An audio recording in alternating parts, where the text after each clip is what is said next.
The doctor had just cleared me to walk without the brace 2 days earlier. My spine still felt like it was held together with duct tape and prayer. And that's when my husband sent me a text that would end our marriage, though neither of us knew it yet. 13 people, my whole house, 2 weeks.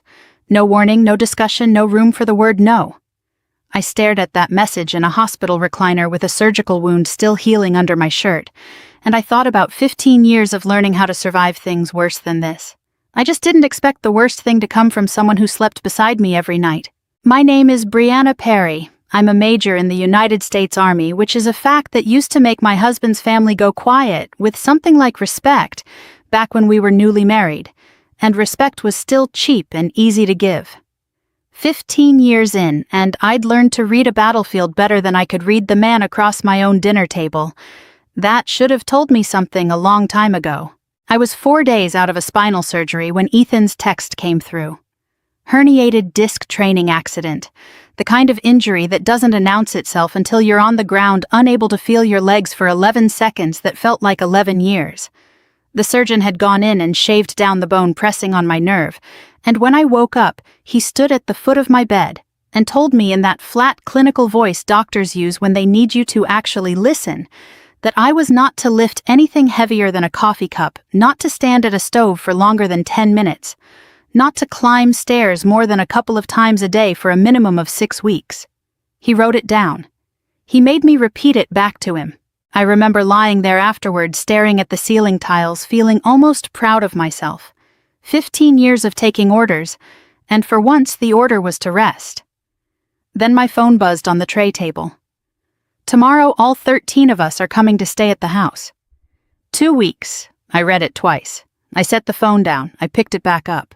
I typed carefully the way I used to draft messages to command when I needed something, and knew I'd only get one shot at asking right. Please, can we wait until next weekend? My spine still hurts from the surgery. The 3 dots appeared almost instantly. Nobody's waiting. Just do what I said. I want to tell you I felt fury in that moment, something loud and clean, but that's not honest. What I felt was smaller and colder than that. It was the particular quiet of a door closing somewhere deep inside a marriage, a door I didn't even know I'd been holding open for so long. Because here's what nobody tells you about being the strong one in a family. You get used so completely, so thoroughly, that your strength stops being seen as a gift and starts being treated as a resource. Something to be drawn on. Something that doesn't need thanking because thanking implies it might run out. I thought back lying in that recliner to every Thanksgiving I'd cooked for 18 people while Ethan watched football with his brothers in the next room. Every Christmas where I quietly paid for flights so his sisters could come home and never once heard my name attached to the gift. The roof I'd replaced 2 summers ago out of my own combat pay bonus. The plumbing I'd fixed the mortgage payments that came out of an account with my name on it far more often than his. I had built a life the way I'd been trained to build everything efficiently without complaint, assuming the effort would eventually be recognized. It never was. I just hadn't let myself see that clearly until a hospital bed forced my eyes open. The nurse came in to check my vitals and found me just sitting there, phone in my lap, staring at nothing. She asked if I was in pain. I told her yes, though I wasn't sure anymore if I meant my back. I didn't respond to Ethan's text that night. I lay there instead and let myself remember things I usually didn't have time to remember: the early years, when he used to bring me coffee before PT, when his mother Linda still called me honey, and meant it or seemed to. Somewhere between then and now I had become furniture in my own family, useful, load-bearing, never asked how I was holding up. I thought about the house. Ours technically, though. I knew exactly whose name was on the down payment, exactly whose deployments had funded most of the equity sitting quietly in that mortgage. I'd never thought of it as leverage before. I'd thought of it as home. Somewhere around 2 a.m, staring at hospital ceiling tiles the color of old snow, I made myself a promise. Not dramatic, not spoken aloud, just settled quietly into the same part of me that had once made the decision to enlist at 21, with nothing but a duffel bag and a stubborn kind of hope. If Ethan chose his family over me one more time, if he stood there tomorrow and let his mother walk into a house I'd bled for while I was still healing from surgery, he barely acknowledged, then there wouldn't be a next time to worry about. I closed my eyes. Somewhere in the dark, 13 suitcases were already being packed. They arrived the next afternoon in 3 cars, and 1 rented minivan doors, slamming in a rhythm that felt less like family arriving and more like an invasion timed to a schedule.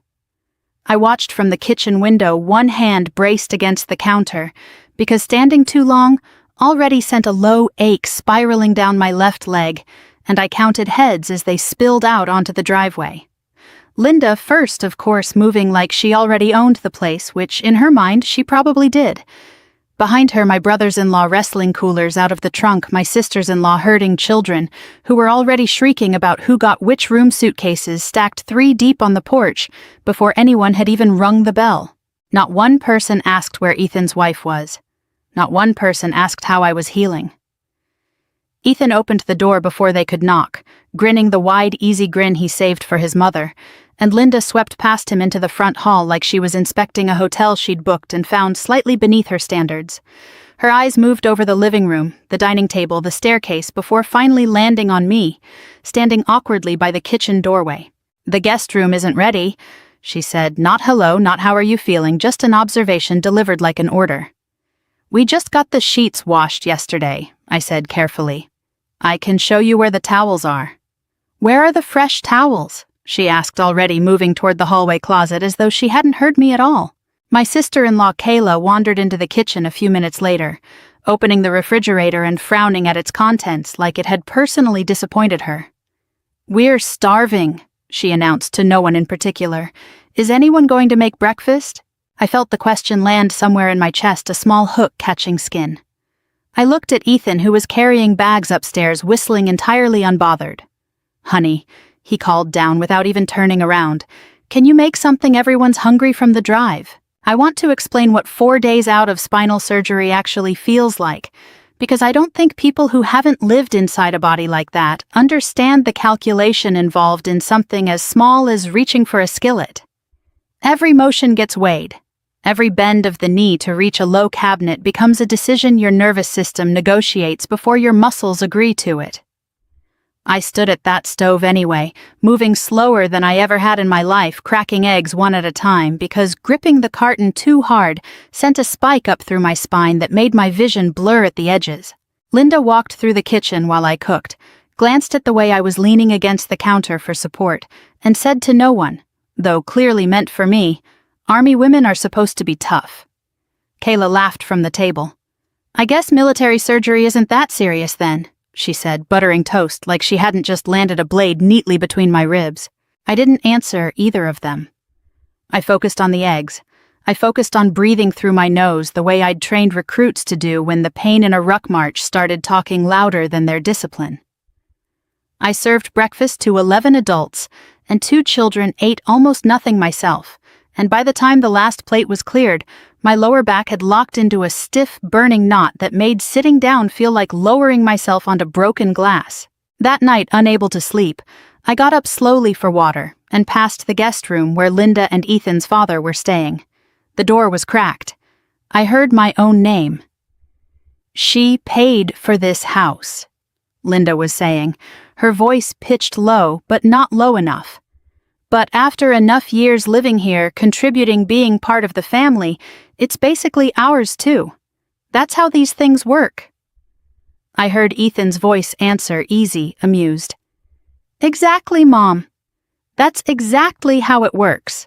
I stood in that hallway in bare feet on cold hardwood, one hand pressed flat against the wall for balance, and something in my chest went very still the way it used to, right before a mission briefing, when the room finally told you the truth about what you were walking into. I had spent years assuming that if I gave enough, worked hard enough, sacrificed quietly enough, I would eventually be counted as one of them. Not a resource, not a convenience, family. Standing in that dark hallway, I understood with total clarity that I never had been. Not to Linda. Not apparently to my own husband, who spoke about the house I'd bled and saved and sacrificed for, like it was a property line shifting slowly in his family's favor, a war of attrition fought not with weapons but with time and presumption and my own exhaustion. I didn't confront them that night. I'd learned long ago that the worst mistake you can make is reacting in the moment you first see the truth. You wait. You gather what you need. You let them believe nothing has changed while everything already has. I went back to bed. Ethan came in an hour later smelling like his father's whiskey, kissed my forehead like nothing in the world was wrong, and fell asleep within minutes. I lay there staring at the ceiling for a long time, my back throbbing, my mind entirely clear for the first time in years. Somewhere in that quiet, deliberate part of myself that 15 years of service had built brick by brick, I began very calmly to plan. I woke the next morning and made a decision that felt in its own quiet way more radical than anything I'd done in 15 years of service. I didn't get up to cook. I lay in bed and listened to the house stir to life without me. Footsteps in the hallway, the bathroom door opening and closing, someone's toddler crying 2 rooms over, and I let my body do the one thing it had been begging me to do since the surgery. Nothing. I stayed still staring at the ceiling, feeling the ache in my spine settle instead of spike, and there was something almost frightening about how good that stillness felt after years of never allowing myself to have it. By 8:30, Ethan appeared in the doorway, already dressed, irritation written across his face before he'd said a word. "Everyone's downstairs waiting," he said. "What's going on?"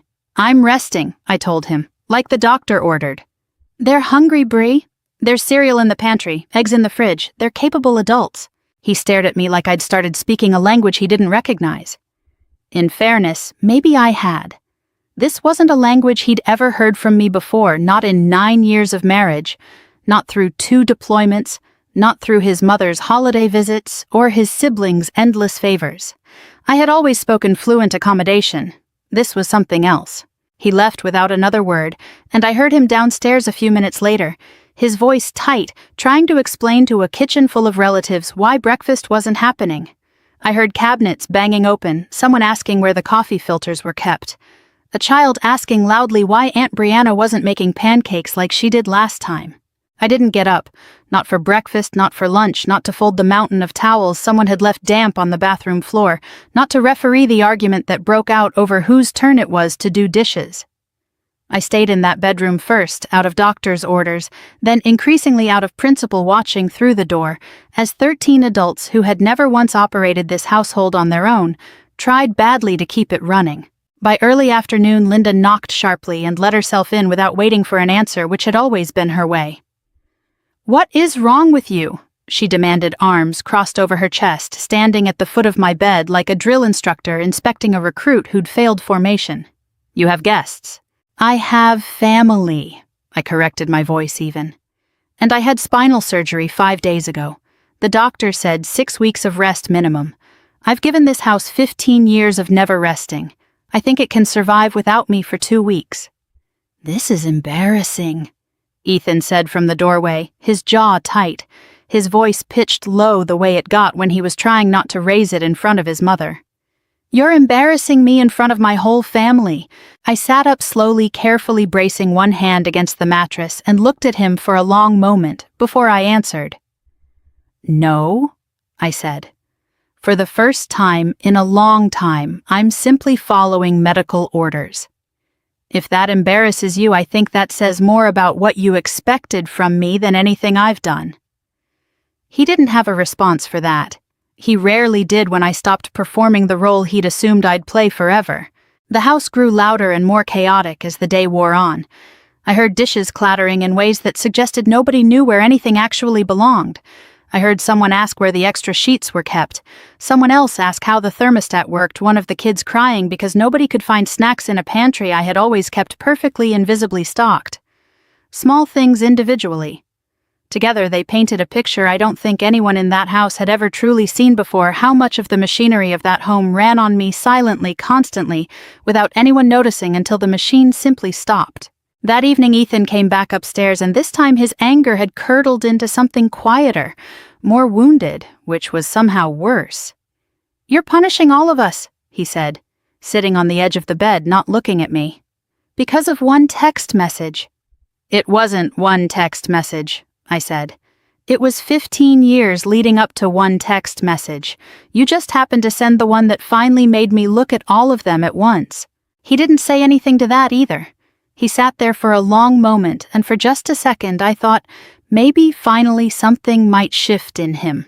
Some flicker of the man who used to bring me coffee before dawn, PT, who used to look at me like my strength was something to admire instead of something to spend. But then his phone buzzed with a text from his mother, and he glanced at it, and whatever flicker had been there closed back over like water settling after a stone sinks. He left the room without another word. I picked up my own phone once the house had finally gone quiet. Well past midnight, the last of the arguing settled into exhausted silence down the hall. I scrolled to a contact I hadn't needed in years. A family law attorney I'd used briefly during a property dispute with a previous landlord, back before Ethan, back when I still handled every complicated thing in my life. Entirely alone. I typed a short message asking for the earliest possible appointment.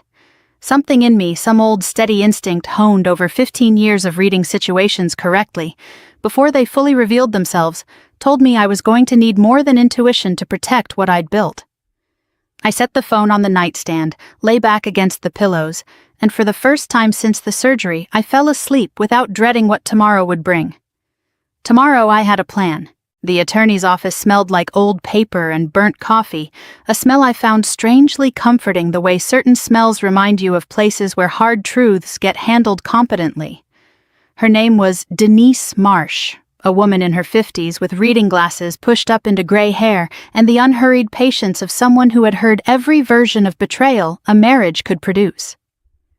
I sat across from her desk with a folder of documents I'd gathered the night before, moving slowly, carefully, each reach into a filing cabinet, a small negotiation with my own spine. She spent nearly an hour going through everything in near silence, occasionally making a small sound, a hum of acknowledgement, while I sat with my hands folded in my lap and waited the way I'd waited through countless briefings where the outcome mattered more than the process. "Do you know how much of the down payment on this house came from you specifically?" she finally asked, looking up over her glasses. I told her what I remembered.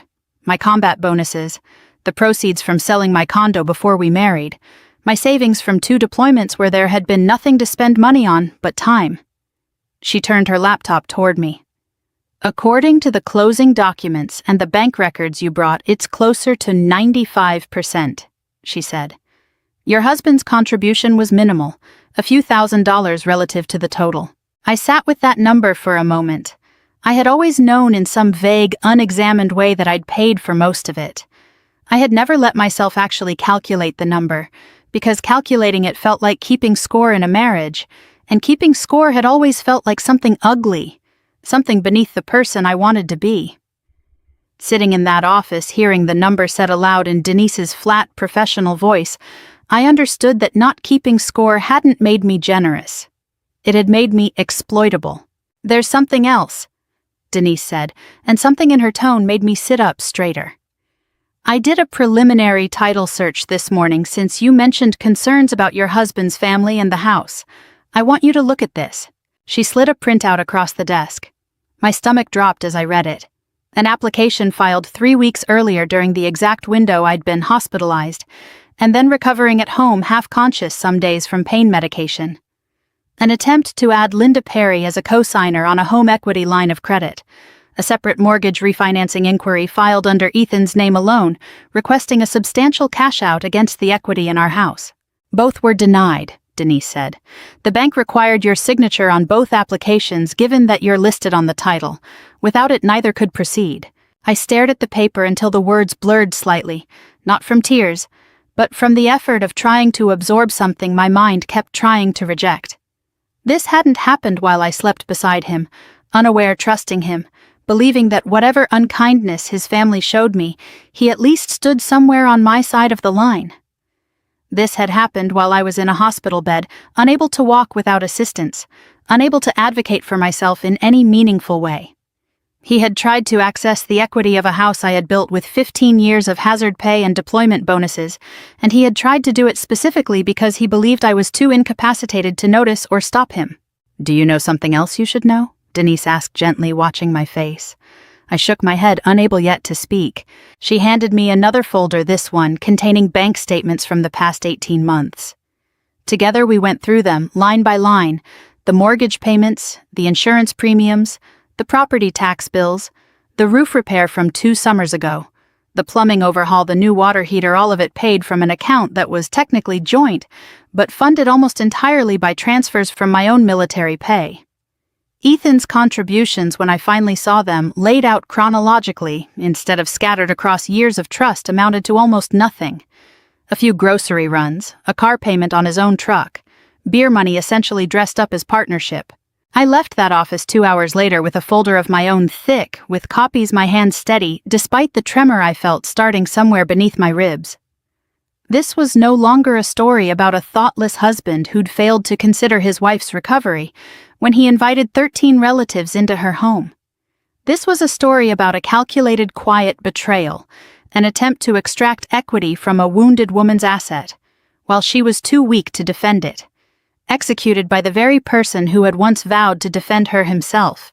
Driving home, I passed the exit for the base, and for a moment I thought about pulling in, finding somewhere quiet on post to sit with this alone before facing that house again. But I kept driving. Whatever grief I felt for the marriage I'd believed I was in would have to wait. There was a more immediate matter now, one that required the same clarity I'd once brought to planning convoy routes through contested terrain, methodical, unemotional, thorough. By the time I pulled into my own driveway past the cars and the minivan still crowding the space where mine used to fit easily, I had stopped crying. I had started planning. That evening I asked Ethan calmly whether his mother was planning anything special before the family left. He brightened, oblivious, and told me Linda wanted to host one last big dinner before everyone flew home. A celebration, he called it, of family togetherness. I smiled and told him that sounded lovely. I already knew exactly what I was going to bring to that table. Linda spent 2 full days preparing for that dinner like she was hosting a state function. She had Kayla iron the tablecloth I'd bought for our wedding registry 9 years earlier, the good one, the one I usually kept folded in tissue paper in the linen closet for occasions that actually mattered to me. She had the boys pull the extra leaf out of the dining table, the one I'd refinished myself 2 winters ago during a stretch of leave sanding it down in the garage, until my hands ached, because I'd wanted this house to hold beautiful things even when nobody noticed the work behind them. She cooked most of the day, filling the kitchen with the smell of roasted chicken and cornbread, humming to herself, in a way I hadn't heard from her in years, the particular contentment of a woman who believes she has finally won something. I moved through the house quietly that afternoon, offering to help where I reasonably could, without straining my back, watching her orchestrate the evening with the satisfaction of someone standing at the head of a table she'd already decided in her own mind belonged to her. By 7, everyone was seated. 13 chairs plus mine and Ethan's crowded around a table meant comfortably for 8. Candles Linda had bought that afternoon flickered between serving dishes. Someone had opened wine. The children had been fed early and were parked in front of a movie in the living room, their laughter drifting faintly under the adult conversation. Linda stood at one point, glass raised, and the table quieted for her the way it always did. "I just want to say," she began, her eyes moving warmly around the table, deliberately skipping past me, "that this house finally feels like home, like it belongs to all of us." Glasses lifted. Ethan's brothers murmured agreement. Kayla smiled into her wine. Linda's eyes finally landed on me, and something in her expression sharpened a subtle challenge, dressed up as generosity. "You should be grateful, Brianna," she said loud enough for the whole table to hear. "You married into this family. This is what family means. Everything gets shared." I felt every eye at that table shift toward me, waiting, I think, for the quiet, accommodating version of myself they'd all grown comfortable expecting. The version who smiled, who absorbed the comment, who kept the peace because keeping the peace had always been my job. Instead, I set down my fork. I reached beneath my chair where I'd placed a plain manila envelope earlier that evening, tucked out of sight behind the table skirt Linda herself had insisted on hanging. I stood slowly, carefully, my hand braced against the table edge for support, and for the first time in longer than I could remember, the entire room fell silent, because of something I was about to do, not something I was quietly enduring. I opened the envelope and laid its contents across the center of the table, right in the space between the roasted chicken and the cornbread Linda had made with her own hands. Bank statements, the refinancing application, the equity line request with Linda's name typed neatly into the co-signer field. Denise's cover letter summarizing ownership percentages in clean, unambiguous legal language. The table went quiet in a way I'd never heard it go quiet before. Even the ambient sound of the television in the next room seemed to fade into the background. "What is this?"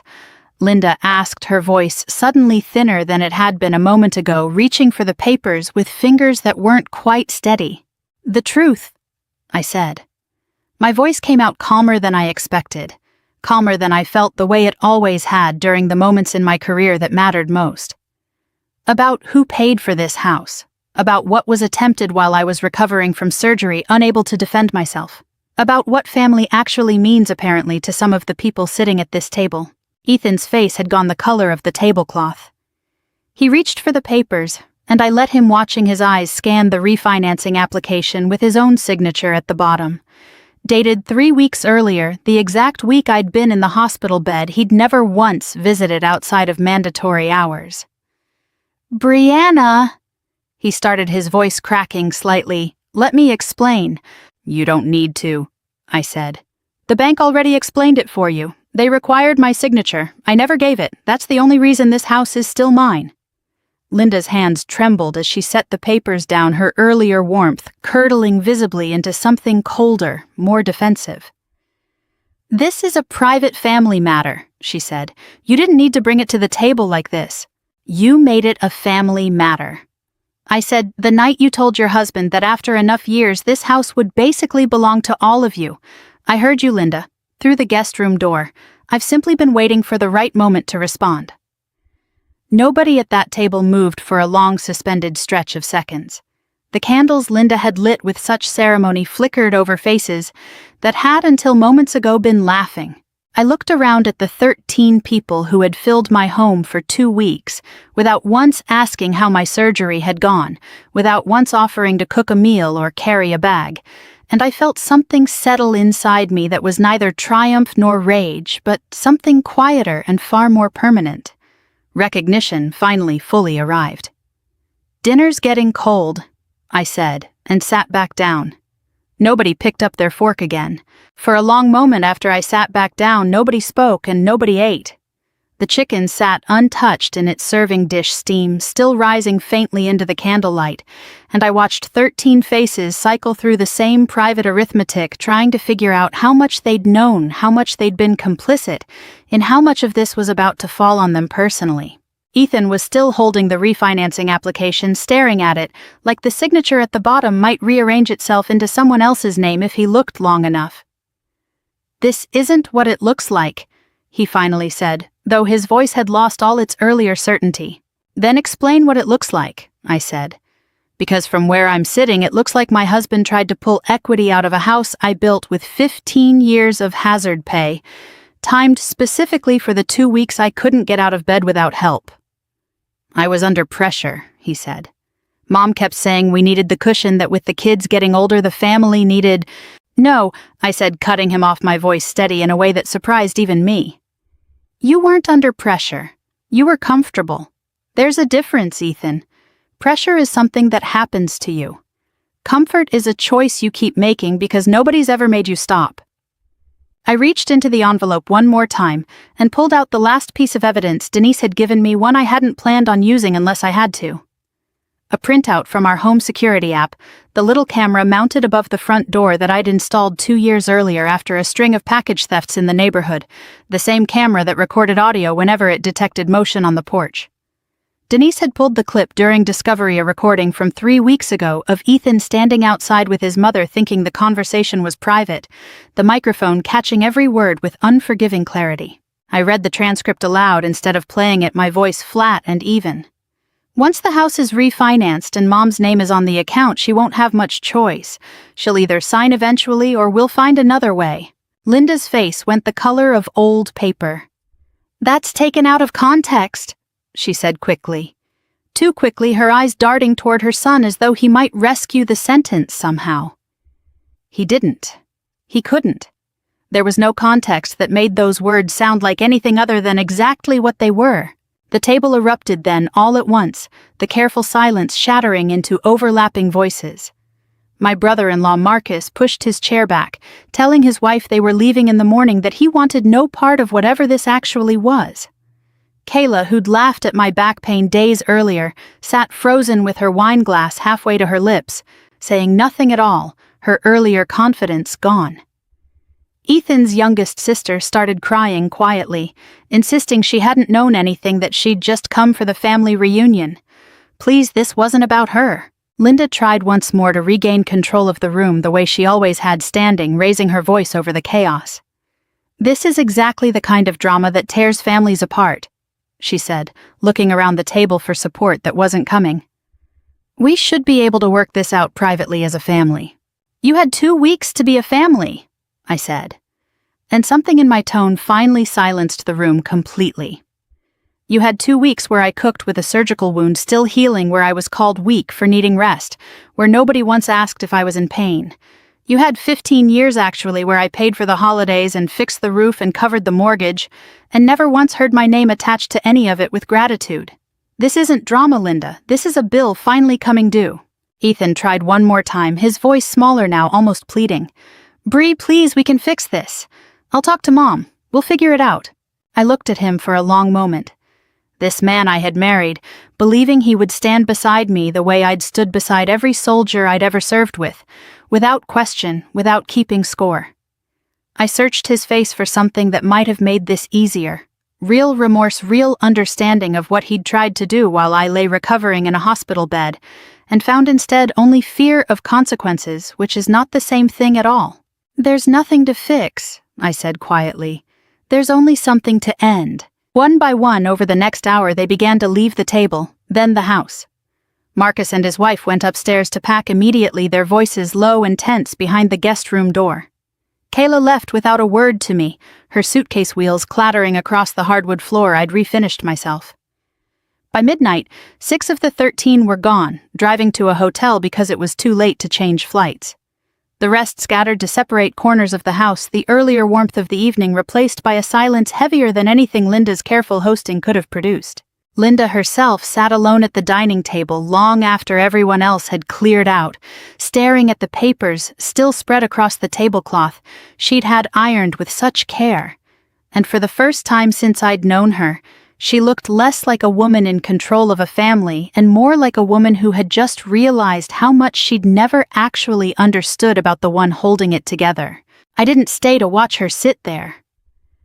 I climbed the stairs slowly, one careful step at a time, my back aching in the familiar way it had all evening, and I thought, standing at the top looking down at the wreckage of what used to feel like a family, that I finally understood something I should have known years ago.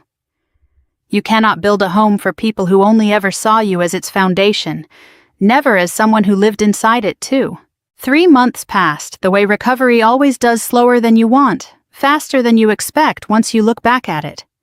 The divorce moved through the courts with a kind of clean efficiency that surprised me, given how messy the marriage had become in its final weeks.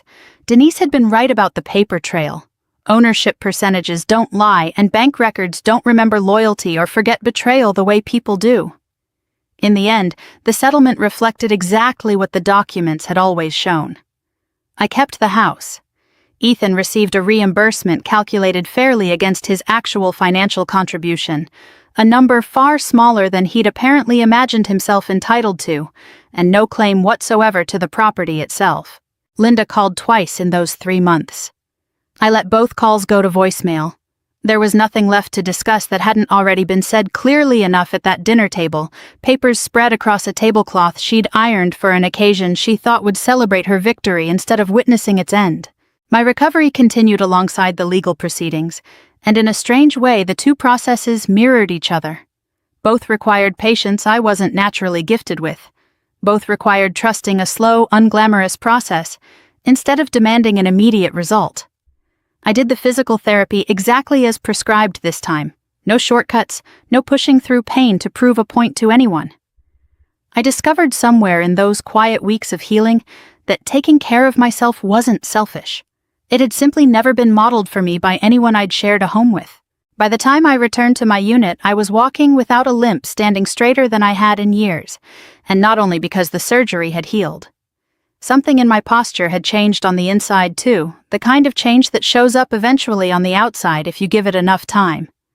My soldiers noticed before I said a word about any of it.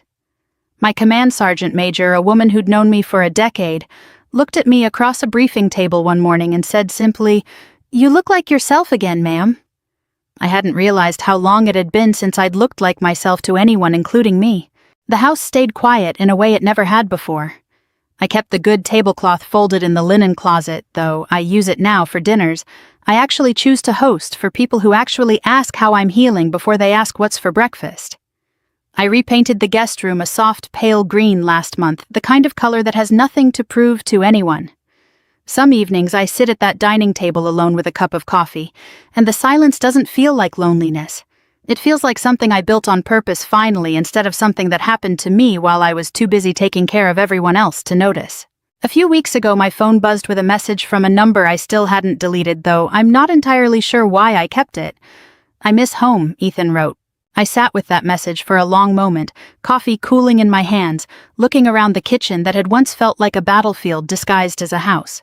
The counters were clear, the cabinets were organized the way I liked them, not the way 13 strangers had left them. There was no argument simmering in the next room, no mother-in-law inspecting corners for imperfections, no quiet calculation running in the background about who owned what and how long it might take to claim it. I thought about all the years I had confused exhaustion for love, all the meals I had cooked with a smile while nursing invisible wounds. Nobody bothered to ask about all the ways I had let people mistake my strength for something they were entitled to use without gratitude. I thought about the woman who used to apologize for asking to wait one more week to heal, and I hardly recognized her anymore, which felt less like loss and more like relief. I didn't answer his message. Some silences say everything that needs saying far better than words ever could.